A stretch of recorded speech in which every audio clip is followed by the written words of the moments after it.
Welcome to the University of Arkansas System Division of Agriculture here in Southeast and Northeast Arkansas.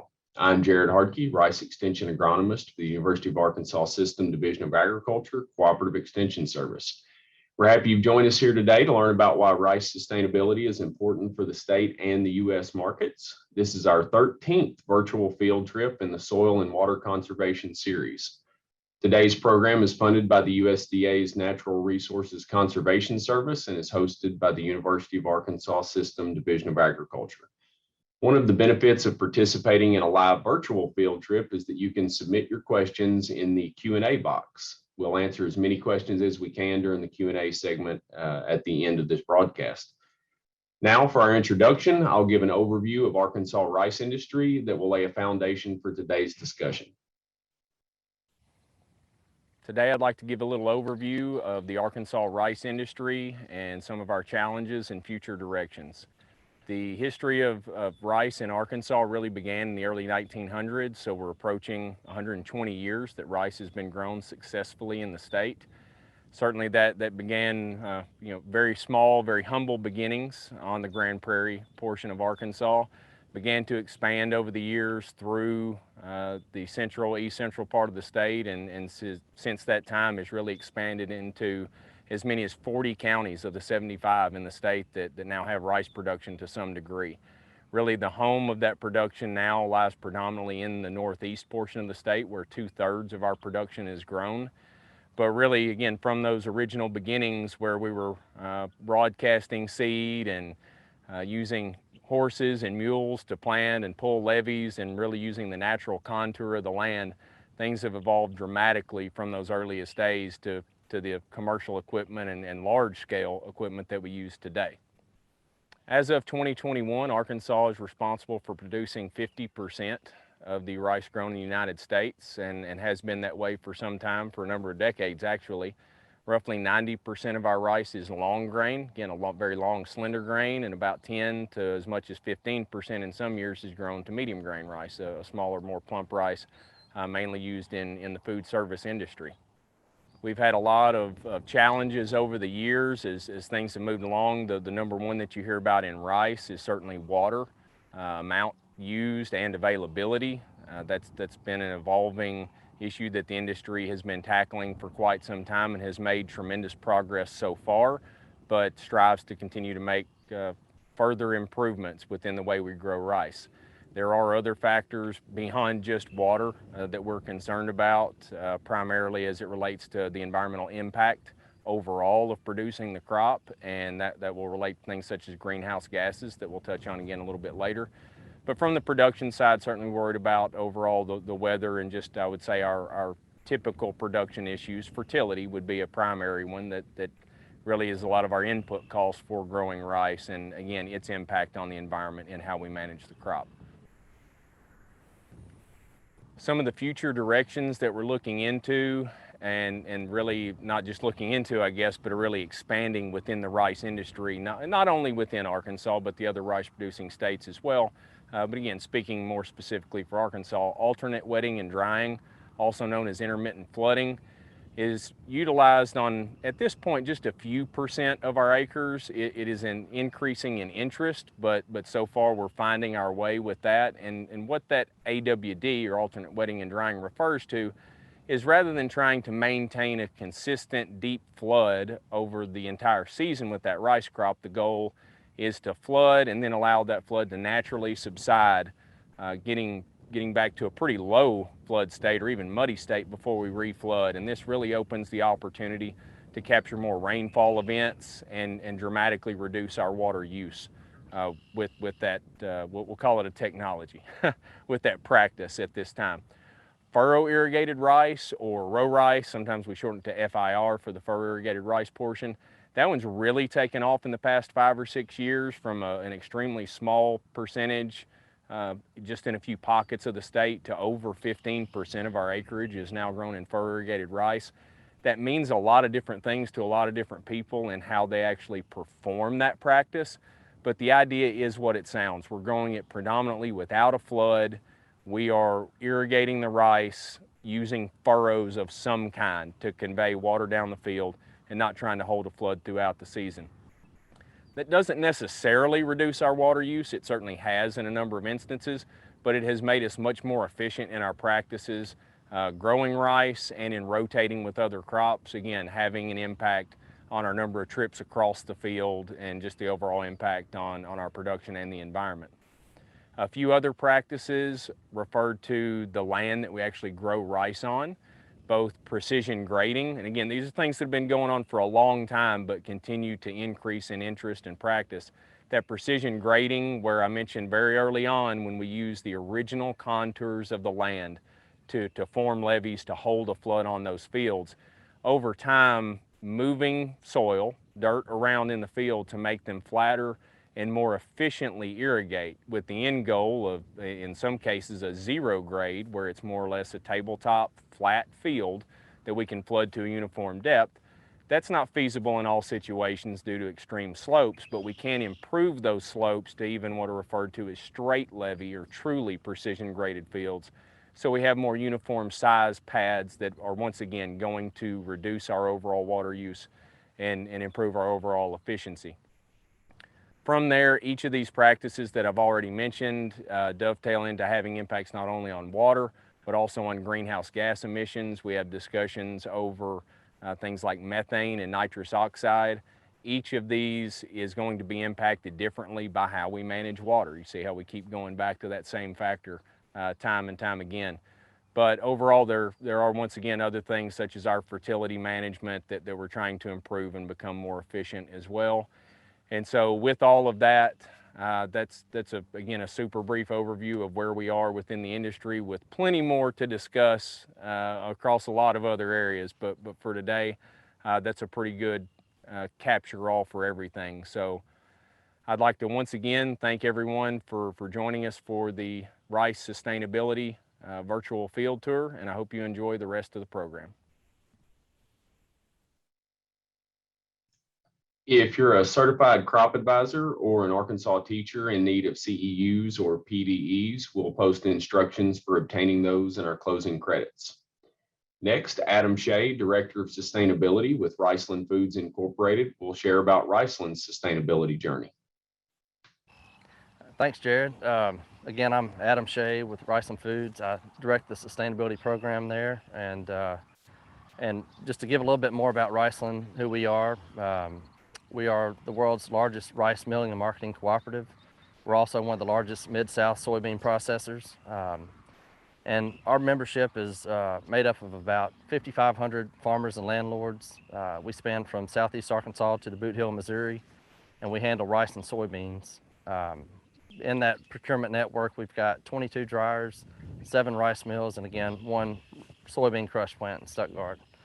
When you think about sustainability, especially as it pertains to agriculture, doing more with less, improving your efficiencies, and more importantly, improving your profitability has really been the mindset of farmers for decades. People say they're the original conservationists, so this really isn't a new concept. I think when you think about sustainability as it kind of pertains today, it's really more driven by the supply chain, especially customers and consumers, and they just really want to know more about where their food comes from, how it's grown, and that it was produced in an environmentally friendly way. And I think what's changed is they want proof. I think that a lot of where we are, why we're where we are today, is that going forward, it's going to be critical to telling our story and really providing that transparency and traceability from start to finish. And I think that's a lot of where we come in as Riceland. When you think about it, as a farmer-owned cooperative, and in this case, really a farmer-owned food company, we're really unique in that we kind of check all the boxes and we fit all the different sectors in that ag supply chain. This kind of gives us that opportunity to really tell the story from farm to table and provide that overall transparency. we sell rice into about every channel you can think of, but we take a lot of pride in our Riceland retail brand. So the sustainability story is something that's really important to us now and going forward. And not just so that we can represent the rice that's in the bag, but we also want to be able to really highlight the farmers that grew that rice sustainably and build that consumer trust and loyalty to our brand. Over the past number of years, we've been working to really revamp our brand and kind of relaunch our product lines. And so as we were in the process of that, it just kind of made sense timing-wise to go ahead and brand our sustainability initiative as well. So in June of 2020, we launched and branded Ingrain Good to really be the platform for our sustainability program and kind of be the vessel so that we can tell that story from farm to table. It's really meant to be an overall robust sustainability program. It's something that we're looking to continue to build out, and overall it's something we look to add value to everyone involved with Riceland, from our farmers to our employees, customers, and consumers. As we continue to build out our sustainability initiatives, Ingrain Good will really act as kind of a cornerstone and give us guidance as a company and overall organization so that we can better set goals and targets and improve as a company. So I've talked about providing transparency and traceability and overall proof. Well, data is key to success when it comes to providing proof of sustainable production. As we've collected more information from our membership and looked at the information recently, a lot of what's really been interesting is that a lot of the information that's needed to craft a story around the good that's being done today is the same information that's needed to kind of shed light on areas with opportunity for improvement. And it's been interesting that the more data we've analyzed, I feel like the better position we've been to really set goals as a company and try to make a positive impact. So while rice production is critical, and that's where it all starts, the flip side of that coin is corporate sustainability. And when Riceland procures the rice, the rest of the sustainability story is up to us. So how we conduct our business, how we treat employees, how we manage our overall milling and marketing efficiencies, these are all critical components to a corporate sustainability program.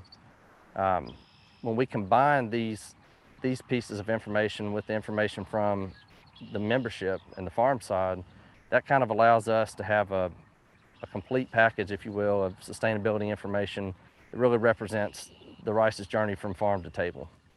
As we've gathered more information from the membership, we were really looking to see what indicator do we want to focus on that we can really make a difference and that really means something to who we are as a cooperative and rice farmers. And water was a clear winner. When you think about it, yes, water is critical to rice production, but I think the reason it stood out was the diversity that water offers when it comes to sustainability indicators is pretty vast. For example, there's irrigation practices that you can implement that focus on conserving water, but at the same time, they also positively impact your greenhouse gases, your energy use, your soil use. And so we just felt like this is something that is going to matter to our future down the road, to our cooperative down the road. And it's also something that, if we've got valued customers who have initiatives that are focused on other indicators, we'll probably be able to work across these two simultaneously. We did set our first sustainability goal around water. We said that through the promotion and implementation of sustainable irrigation water management practices, Riceland and its members aim to reduce the amount of water usage in rice production by 250 billion gallons by 2025. And I'd say that this is something that will be realized through practices that our members implement. And so that kind of goes into, what is our role? And our role is really more of a promotional role, in that we look to promote practices that will be beneficial to our farmer members. Everything that we promote is voluntary, 100%.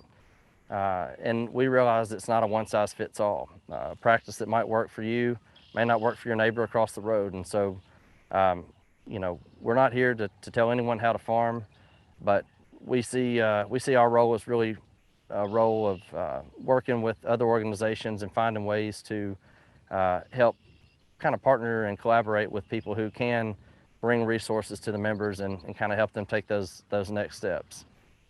So ultimately, we're looking to identify practices that can be beneficial to our farmer members and the environment at the same time. If it has a positive environmental impact and it also creates positive impact on their bottom line, these are the practices that we're looking to promote. And if we track and report those, we'll be able to really tell that story from start to finish. I think at the end of the day, sustainability is here to stay. I think that it's slowly becoming an expectation of doing business and kind of a prerequisite for certain markets, certainly the higher value markets. And so, I think that it's just something that we're going to have to adapt to. Again, we've been doing these things all along. It's just a matter of really adapting to telling a better story and kind of providing that proof. So I think that we're well suited as Riceland. I think we're well suited as the rice industry. We've done a lot of really good things, and I think there's a lot of opportunity ahead. Thank you, guys. Thank you, Adam. You can enter your questions in the Q&A box, and we'll answer as many of them as we can live today toward the end of this broadcast. Now, Kim Rogowski, Senior Director of Agronomy with Anheuser-Busch, will share information about Anheuser-Busch's sustainability protocols. Good morning, and thank you for having me. My name is Kimberly Rogowski, and I'm the Senior Director of Agronomy for Anheuser-Busch.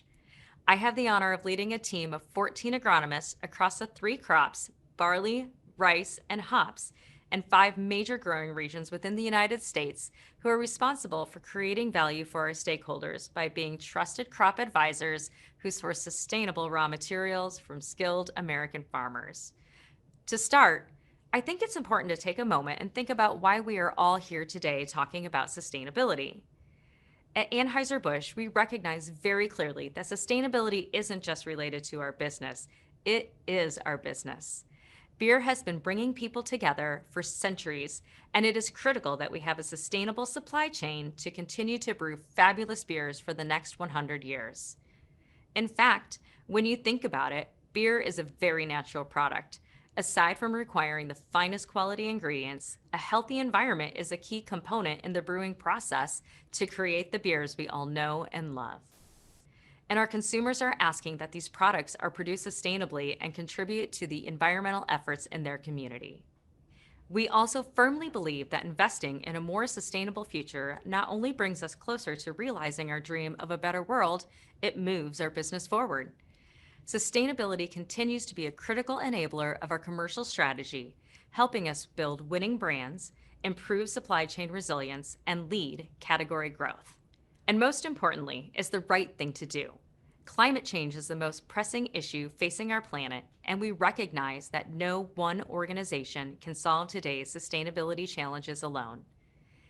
Anheuser-Busch is committed to protecting the environment across our entire value chain, from our farmers, our production operations, and our suppliers, all the way to the consumer, or as we like to say it, from seed to sip. To bring this commitment to life and build on our long history of environmental stewardship, in April of 2018, we launched our 2025 sustainability goals.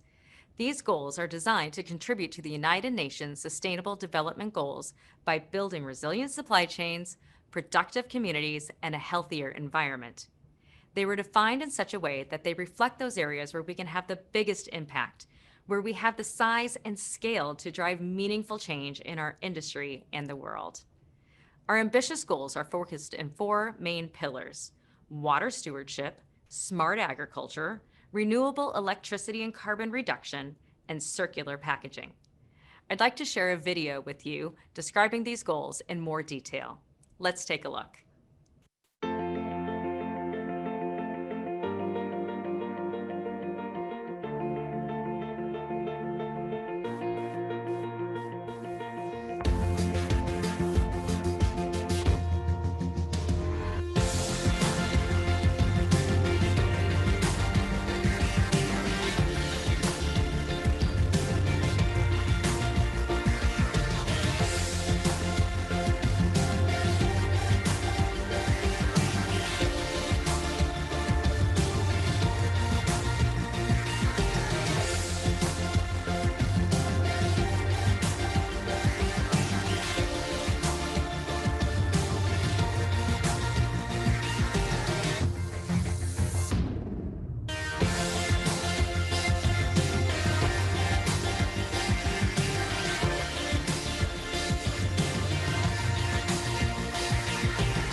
So what exactly does the supply chain of the world's largest brewer look like? Our supply chain includes watersheds, agriculture, raw material supply streams like aluminum, glass, and paper products, over 17,000 suppliers, our own operations, transportation, our wholesalers and retailers, and our consumers that enjoy our products every day. Our 2025 sustainability goals encompass pretty much every area of our supply chain. Let's talk about how we are actually executing the strategy by integrating it into our supply chain, starting with smart agriculture. In the past 10 years, Anheuser-Busch has contracted more than $5 billion in agricultural commodities. You can't make a great beer without high-quality agricultural ingredients. On smart agriculture, our goal has 3 key KPIs, ensuring our growers are skilled, connected, and financially empowered. On the skilled front, we are working with Indigo Rice to use more sustainably produced rice. In our second year of partnership, we've saved over 2 billion gallons of water and reduced emissions by more than 24%. We're also partnering with land-grant universities through the Anheuser-Busch Foundation to advance research and continue to add new skills to our toolbox. Our flagship agricultural development program is Smart Barley, which is led by my agronomy team to help growers improve their productivity, profitability, and natural resource efficiency.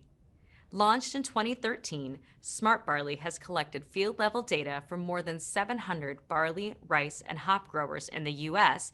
and 7,000 globally to help improve their farming practices. The core of Smart Barley is to convert data into insights that lead to better yields, higher quality, and decreased costs for our growers. Lastly, we are supporting the financial empowerment of our growers through Michelob Ultra's Contract for Change, which helps support farmers' transition to organic. This has been a key opportunity for us to utilize the power of our brands to connect directly with the farming community. Let's move on to water stewardship. Anheuser-Busch is proud to be a leading brewer in terms of water usage and conservation. We are taking a variety of approaches to meet crucial KPIs on water quality and availability to recognize the unique needs of our communities. First, in Colorado and California, we are helping fund projects with the Nature Conservancy around forestry management and fire prevention, stormwater treatment and river revitalization, as well as demand management and conservation. These are 3-year projects, and we are excited for measurable results in the years ahead. We know that 90% of our embedded water footprint is used in agriculture to grow high-quality raw materials. This is why we have teamed up with the U.S. Forest Service and JIBE to reduce sediment and monitor water quality in the Palisades Reservoir, a key water supply for our barley growers in the Idaho Falls region. We're also partnering through our Anheuser-Busch Foundation with the University of Arkansas on a discovery farm where we are exploring ways to reduce water inputs and improve productivity in our rice growing regions. Taking a deeper look at the discovery farm, we partner with the university's Division of Agriculture starting in 2020 with the goal of working with rice farmers to help them become more efficient in water use and to document continuous improvement towards sustainability, including profitability and natural resource conservation. The specific objectives we are working on together include studying the water use efficiency of 4 different approaches to water management, comparing the effect of these water management systems on runoff volume as well as quality of runoff, comparing the various practices on soil fertility and nutrient uptake, reviewing the economics and the return on investment of the different treatments, and developing an educational program on sustainability, specifically with regard to water use for rice farmers. The project is more than simply collecting data. We're facilitating our growers to be proactive with their water management practices and be involved in finding solutions to measurably improve water availability and quality. Moving on to renewables and carbon reduction in our supply chain. On the renewables and carbon front, we have had a lot of very exciting progress. Anheuser-Busch has committed to have 100% of our purchased electricity from renewable sources by 2025. On World Environment Day 2019, we announced our largest solar project in Texas, a 222 megawatt solar farm that is the size of more than 1,500 football fields. Just 2 years later, this solar farm is now online, and I'm excited to tell you that 100% of AB's purchased electricity now comes from renewable sources, 4 years ahead of schedule. Another key priority where we know we can drive change, literally, is in the transportation space. Logistics represents about 9% of our total carbon footprint, and sustainable logistics has played a key role in our carbon reduction strategy. We have transitioned more than 180 trucks in our fleets to renewable natural gas, one of the cleanest burning fuels available. The 2 fleets travel more than 8.5 million miles each year, and by transitioning the trucks within these fleets to renewable natural gas, we expect to reduce our emissions by more than 70% compared to conventional diesel, the equivalent of taking more than 66,000 passenger cars off the road. In our short-haul fleet, we have deployed 24 electric vehicles with BYD in California. We also installed on-site solar at our Los Angeles brewery to generate electricity to fuel the trucks, creating a total closed-loop solution. And lastly, circular packaging. Our packaging goal is that 100% of our products will be in packaging that is returnable or has a majority recycled content. One of the innovations we are excited about is our partnership with Rio Tinto. This is a disruptive technology that reduces carbon associated with the smelting process to produce our most sustainable can yet, which is being piloted in Michelob Ultra this year. We are also piloting the Keel Clip solution with our Patagonia Cerveza brand, leveraging key learnings of best practices from our European zone to trial alternative packaging formats in our supply chain. And on the returnable side, we are working on our first returnable bottle program in the US in over a decade to assess consumer readiness to participate in returnable packaging programs in the name of environmental sustainability. I started by saying sustainability is our business. I will close with saying sustainability makes business sense. Thank you. Thank you, Kim. Remember, you can enter your questions in the Q&A box, and we'll answer as many of them live today as we can. Next, I'd like to introduce Jennifer James, a local Arkansas rice producer, to share her views on sustainability practices.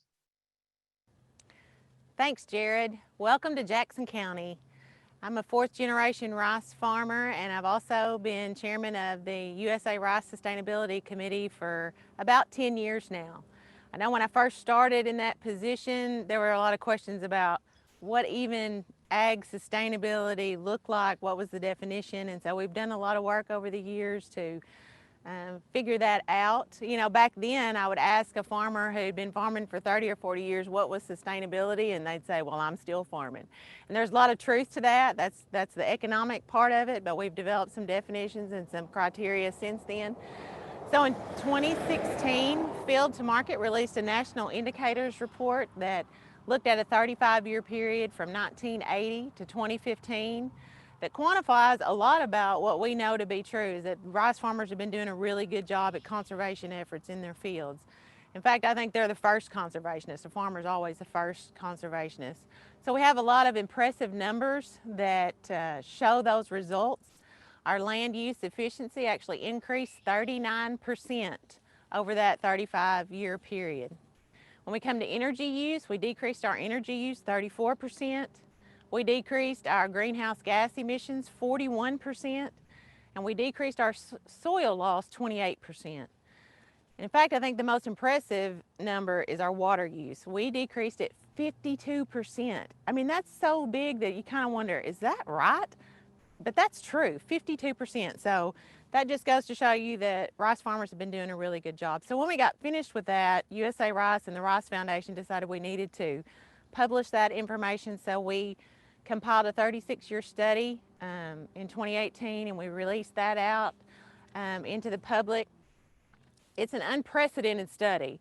It clearly shows that the rice industry is dedicated to the principles of conservation, and that achieving those results and maintaining that into the future, we'll continue our industry on. So I encourage you to look that up at usarice.com/sustainability. Take a look at that report. There's also a short executive summary, but I encourage you to look at the big report. There's other indicators and things in there that you don't normally associate with sustainability, but we're doing them, and it's a great story to tell.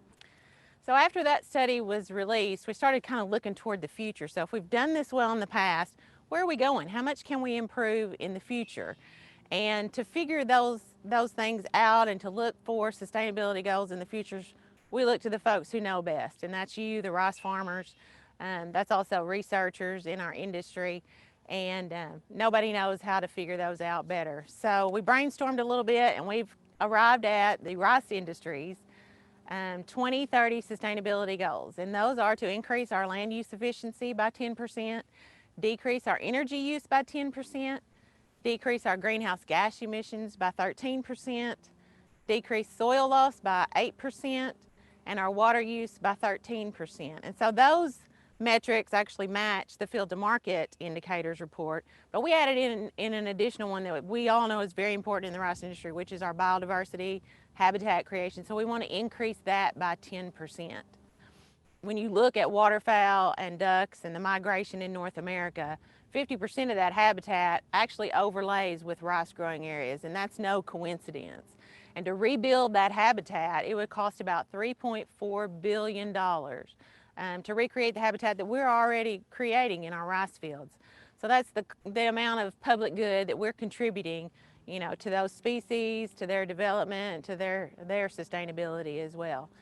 So you might be asking yourself, okay, well, yeah, I flood my fields in the winter for ducks, so I can help on that biodiversity metric, but what can I do as a rice farmer to help the industry reach those goals by 2030? So let's look at each one individually. We've got the soil loss metric. So a lot of us have precision leveled our fields, or we're in the process of doing that. That's a great way to decrease our soil loss. Maintaining a good drainage, our pipe drops, utilizing tailwater recovery will help the soil loss.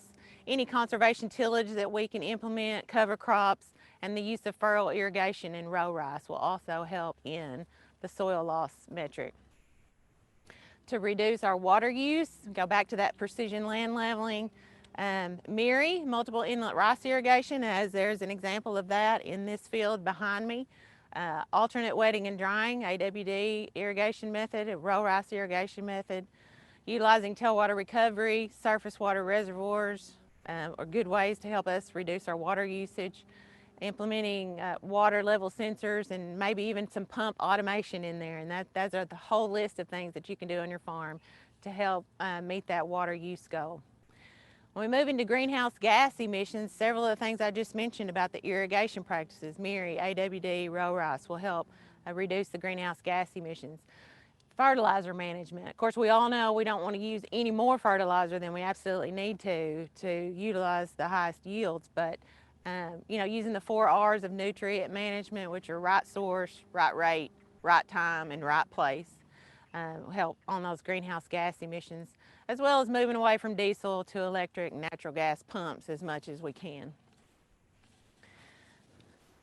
So energy use is another metric. Anything that we can do to reduce our tillage passes in the field will reduce the energy use, and updating our equipment to newer, more efficient models.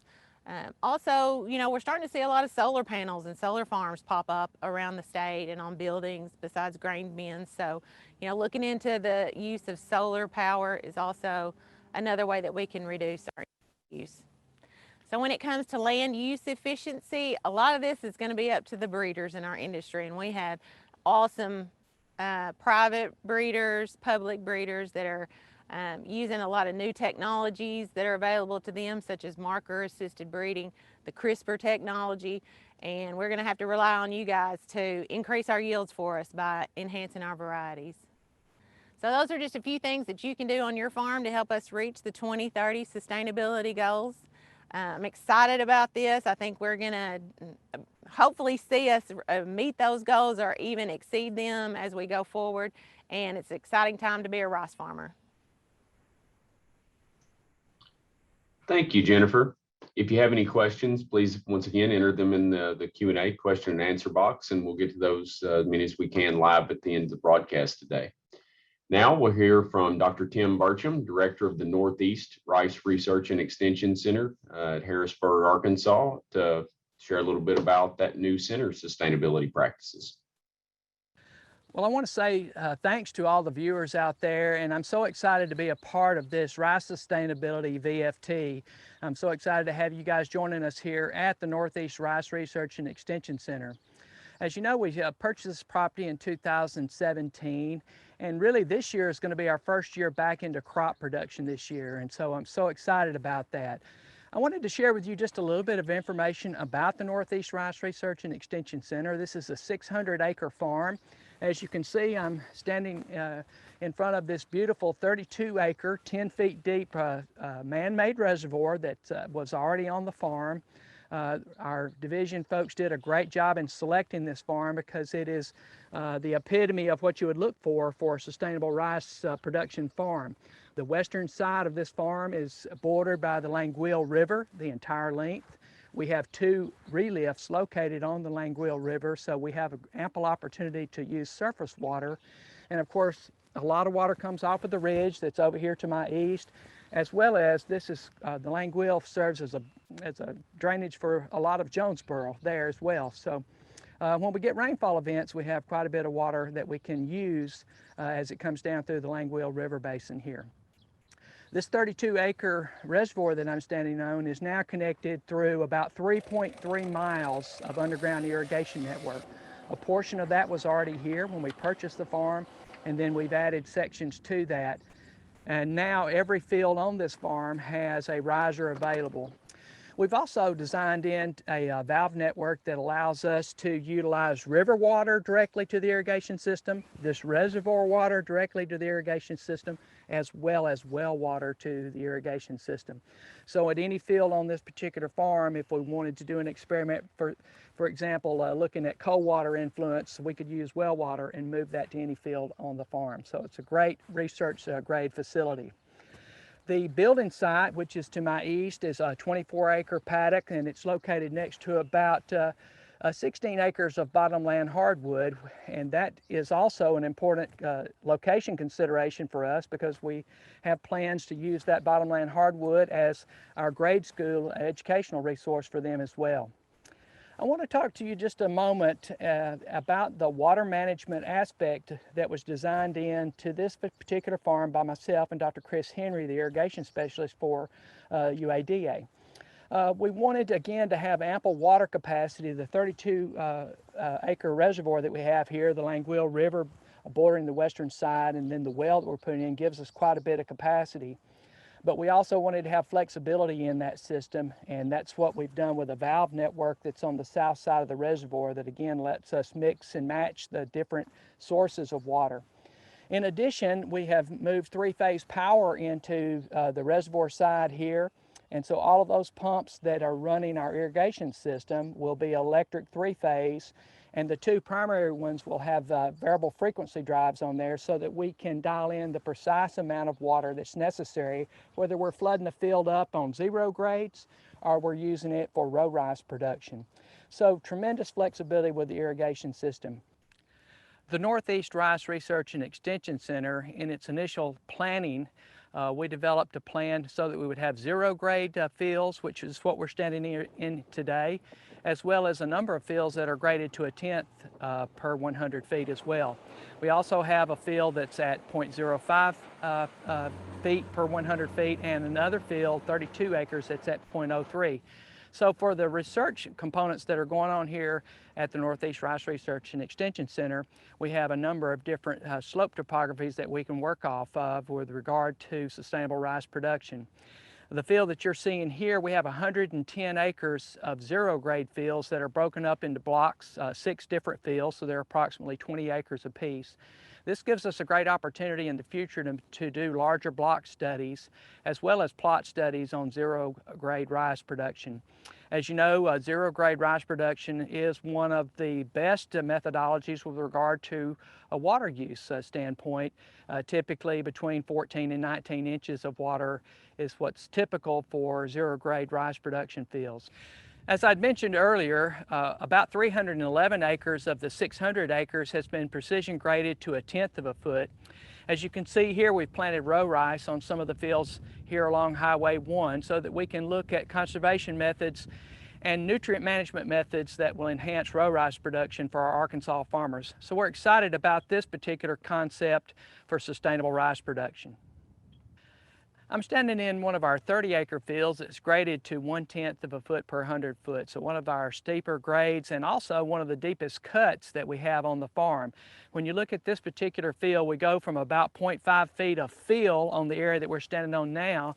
And when we get all the way down to the other end, which is 2,000 feet at the other end of this field, we're at about, off of the native elevation, about 1.5 feet of cut.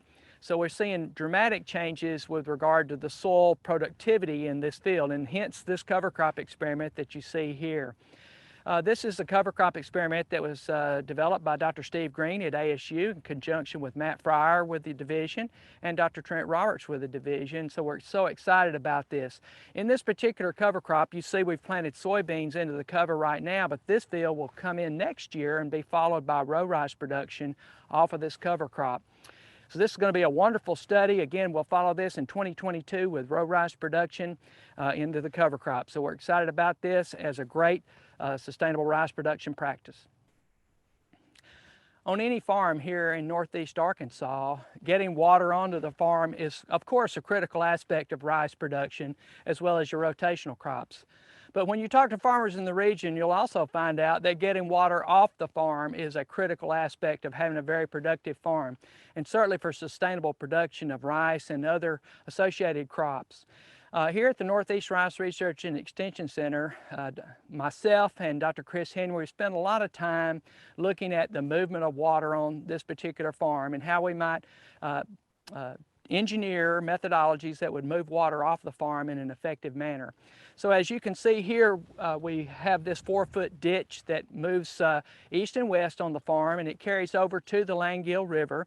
This ditch is also a part of our tailwater recovery system, and so we'll have 160 acres of rice production that will be going into this particular tailwater recovery system.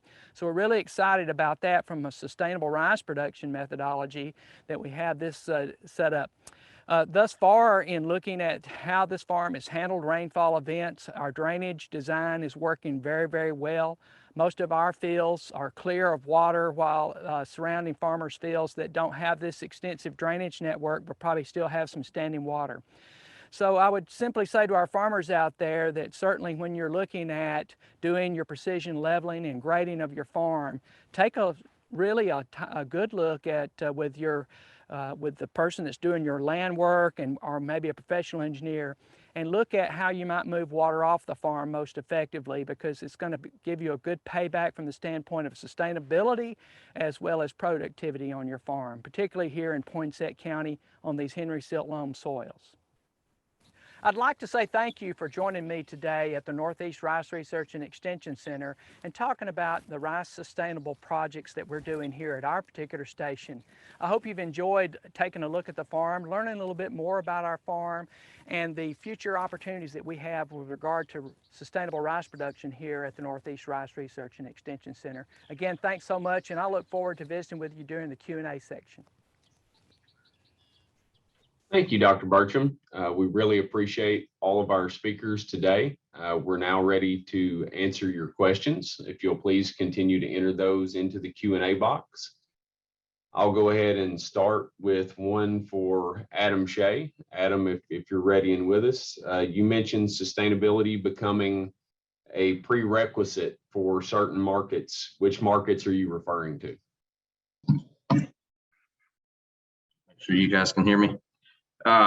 So, as we said, this tends to be customer and consumer driven. And like Kim said, it's also the right thing to do. But I think in theory, a lot of it goes back to what we see, at least, is the retail markets. And then we sell, again, to a lot of customers who are basically producers of consumer facing products. And so those tend to be the products that we see that most. And so I think those would be the markets we're referring to. That's typically the consumers that are willing to pay more or at least expect that type of transparency in their purchasing decisions. All right, very good. Thank you, Adam. Next question I've got, I'm going to toss to Jennifer James, please. Someone asked, and I know you covered a little bit of this in your presentation already, but still feel it's a good topic to touch on again. What are a few things a rice grower can do today to improve their sustainability? Thanks, Jared. And that's a really good question. Of course, from a farmer's perspective, I think that we always have to pay attention to economics, and that all of the practices that I talked about a little bit earlier may or may not be economically feasible in your operation. And so, you always have to look to that first. But anything that we can do to reduce our water usage is also going to help in our greenhouse gas emissions. A lot of the different water management irrigation techniques that Jared spoke about and in the opening portion are going to help in both of those areas, and hopefully reduce your costs as well. If we can update our equipment and use more efficient technologies in our equipment and using solar power, if that's something that is feasible on your operation, changing from diesel to electric in certain instances or natural gas. And then also fertilizer efficiency, making sure that we're not releasing that fertilizer and that we're applying it timely and in the amounts needed for the crop. So there's a lot of different areas that we can work in, and you always have to look to what's most economically feasible for your farm. But then of course, I guess one of the funnest ways to help out is to pump your fields in the winter. And I know a lot of farmers enjoy that part of our environmental stewardship and our sustainability. So don't forget about that. It's fun, and we enjoy the camaraderie around the hunting in the wintertime, but we're also helping the biodiversity and sustainability of the waterfowl that are using our migratory flyways. So those are just a few suggestions. Jennifer, before I let you run off, there's one other question that I'm going to be I'll be happy to chime in on as well. But with you on as our producer, this question's come in revolves around the use of pesticides in growing row rice or furrow irrigated rice, and any changes that we might be seeing in the use of those types of products moving to furrow irrigated rice. Do you have any comments from your operation or anything you've observed? We have really utilized the MIRI and alternate wetting and drying techniques more on our farm. We've only had row rice one season, so you probably would be better at addressing that question than I would. Okay, I wanted to make sure, give you a shot at that one. I guess I'll chime in from a extension researcher grower standpoint. Completely open-ended question. As a general standpoint on row rice, we recognize that there can be the need for an additional herbicide application in furrow irrigated rice. It is far from a standard increase. Many of our acres don't really change in the pesticide application portion of it with furrow irrigated rice. Every field certainly being a little bit different. But overall, we budget for a little more to make sure we're aware that it could happen. But it's again become even equally sustainable there as we've become better at that practice in just a few short years. So sorry for that. I guess I needed to interject on that one and jump in there.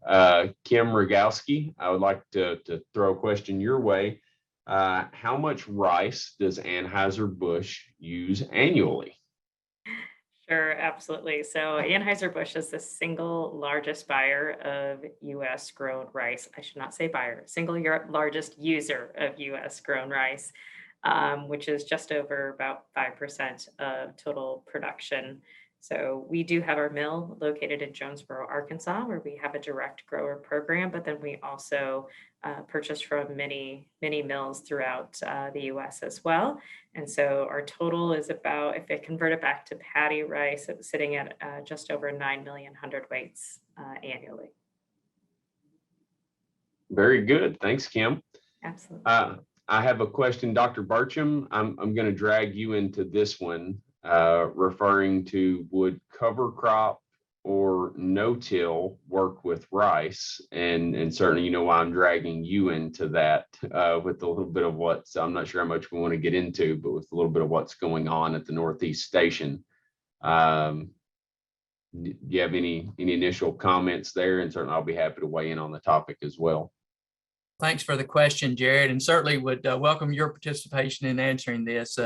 As I had mentioned in my session there, we are working on a location now where we have cover crop. There's actually 6 different cover crop varieties that are in that plot we have there. And so we will be following that with row rice production. And I think that one of the key things that we'll be looking at going forward here at our station with some of our industry partners as well is looking at how we can, interface rice production with some cover crop aspects. One of the things that comes to mind here with just my short time here at the station, Jared, is just the fact that with regard to the soybean side of things, we're dry right now.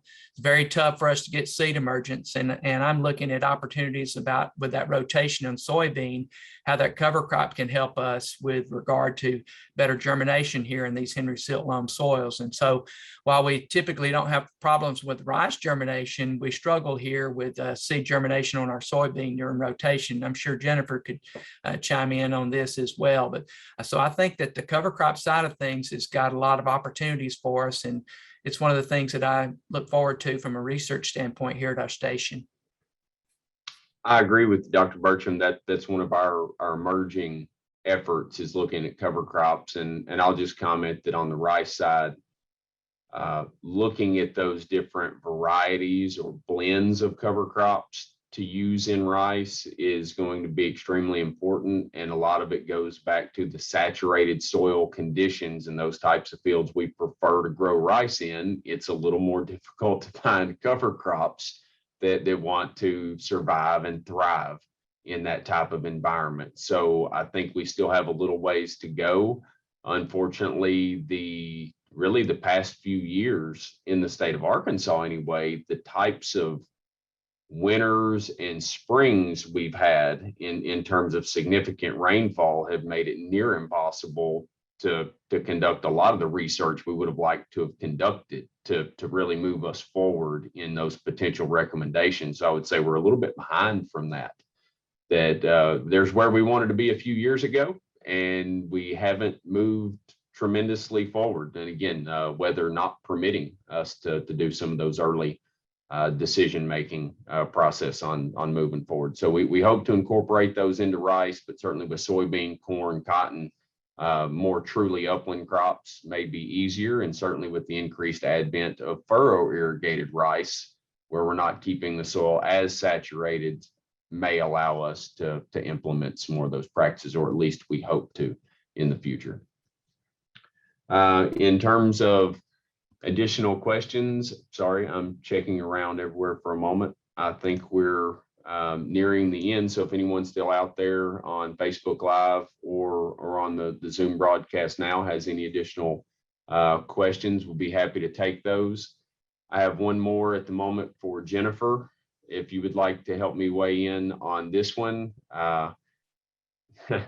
Where is Arkansas in percent of sustainable rice?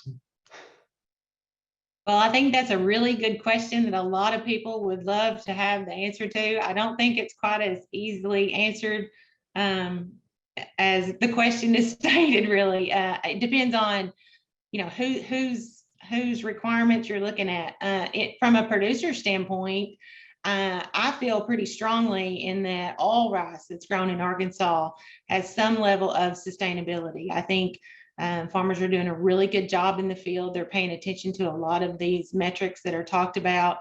And the economic piece is they're still in business. So they're doing a lot of things right in the field. They're taking care of the environment. They're taking care of the water. Our soil loss is just so small. Our runoff, the saying that water exiting a rice field is cleaner than the water coming in is true. So, you know, I know that's not a scientific definition. I don't have any data to support what I'm saying, but my hunch is that if we start applying some of these calculators and surveys and questionnaires and things like that to the majority of the rice acres in Arkansas, you're going to find that they are sustainable. Thank you for that response, Jennifer. I agree with you. That's a difficult one to pin the tail on that particular donkey as far as identifying just a specific number there. But I agree with you completely. So this is kind of a general question I'm going to throw out to, I guess, maybe more toward Adam and Kim, may apply to both of you. But I guess I'll just, in order on my screen, I'll throw to Adam first, and then Adam, forgive me for that if you're not happy with it. But it said, consumer fads come and go. Do you see the emphasis on sustainability as here to stay? Oh, Mike's on, I think. So I do. I think it's here to stay. I know when we started, we thought it was really just a buzzword, and we were trying to figure out how to play to that and figure out what that meant. Over time, while it's still not completely defined, it's more defined. And I think, kind of going back to what I said earlier about it's an expectation. I think it's because it's in today's world, you have the technology and the capability of actually showing that traceability. So it's not just a hearsay thing anymore. And that kind of goes back to what I said about the data. So I think, to sum it up, I think the reason it's here to stay is because we have the ability to give the consumers what they want in terms of that transparency. And Kim, you may want to go off of that.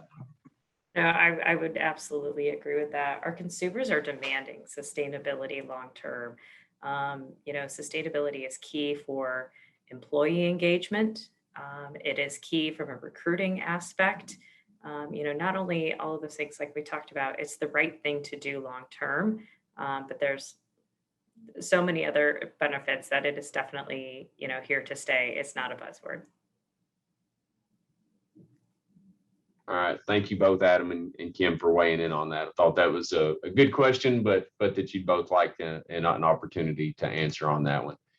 So I think, at least as far as I can see, we've handled most all of the questions that we have received for today, and we're nearing the end of our hour. So I think we'll move forward with wrapping it up for today. So I would like to thank everybody that's still with us for joining us today for the Rice Agricultural Sustainability Virtual Field Trip. And I certainly want to thank the NRCS for funding this broadcast, which is produced by the University of Arkansas System Division of Agriculture Cooperative Extension Service. And we hope you enjoyed our presentation. To find out more about the Soil and Water Conservation Virtual Field Trips, visit our website at uaex.uada.edu.